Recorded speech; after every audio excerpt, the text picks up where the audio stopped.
had a parenting do-over when it comes to reading, it would be learning to read with my children instead of to my children from a very young age. Active reading can help keep those wiggly bodies engaged in reading. It helps foster concentration and improve their comprehension. It boosts their vocabulary and engages their imagination.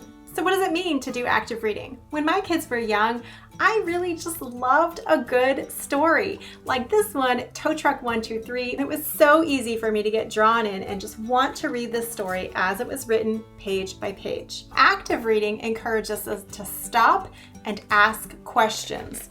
What do you think he's feeling? What will happen next? One good active reading practice is to start that questioning before you even begin.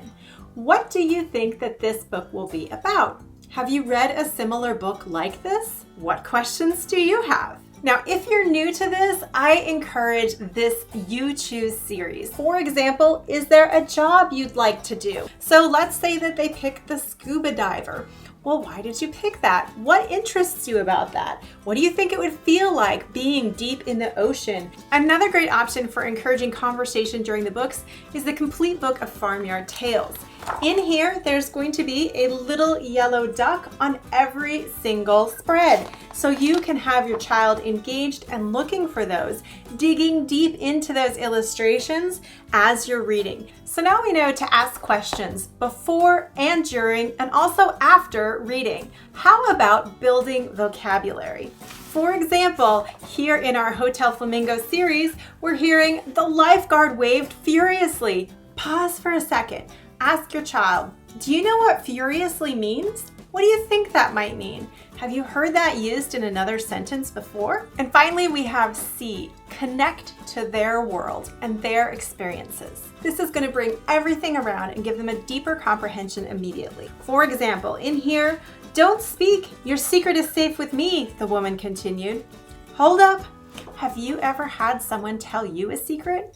How did you feel about that? Was it difficult to keep that secret? One last tip for active reading.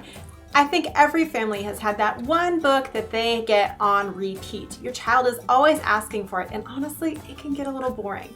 Active reading can help with that. Ask your child to tell you before you start what is going to happen. Can they tell you the events in sequence? You might even want to ask them to come up with a new ending.